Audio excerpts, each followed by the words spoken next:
Hej Torben, det er Pan her. Jeg lovede lige at lave en lille video til dig med, hvordan du laver rullemetoden, når du skal montere filmen.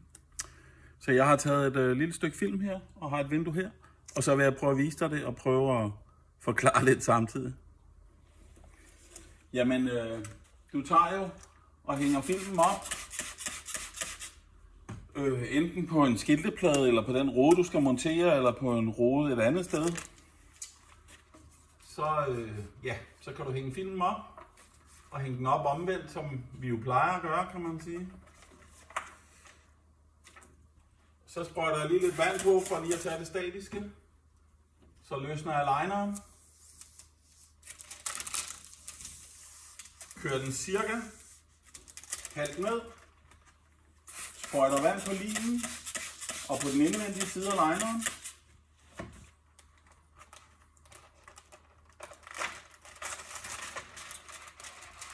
Lægger lineren på igen, og gør det samme fra den anden ende,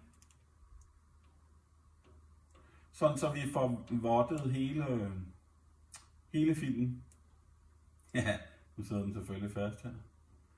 Kom der. Og igen trækker jeg op, og hvorfor jeg ikke trækker den helt af en gang, det er simpelthen fordi, så kan jeg risikere, at den bliver så løs, at den jo skøjter rundt for mig.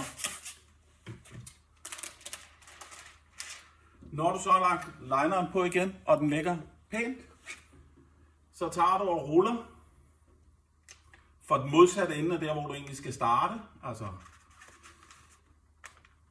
Og rulle den så stramt du overhovedet kan, fordi når du så ruller den, så løber der en lille fold foran her.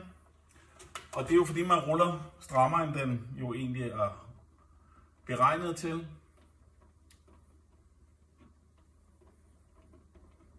Så bliver lineren lige en lille smule længere, når vi når heroppe i toppen. Jeg ved ikke, om det er til at se.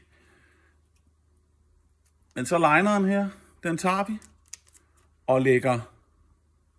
Det ved jeg ikke, om jeg fik vist dig. Jeg prøver lige igen her. Den tager vi simpelthen og lægger om på film. Fordi så har vi jo linen eksponeret her, og lineren løber med af, hvis man kan sige det sådan. Så giver vi den lige lidt ekstra vand. Og vi rengør selvfølgelig lige roden, inden vi hænger filmen op.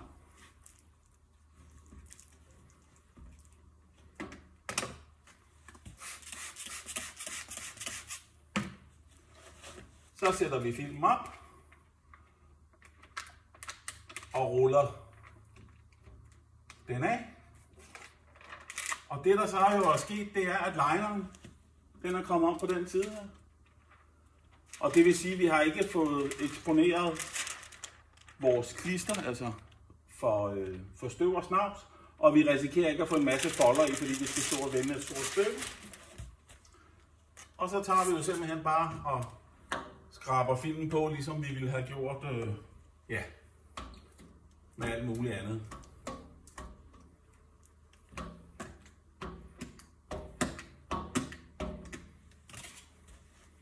Og så trimmer vi kanterne, hvis der er behov for det. Og det er der jo som regel, kan man sige. Så, det var det hele, Torben. Jeg håber, du kan bruge den. Hej du.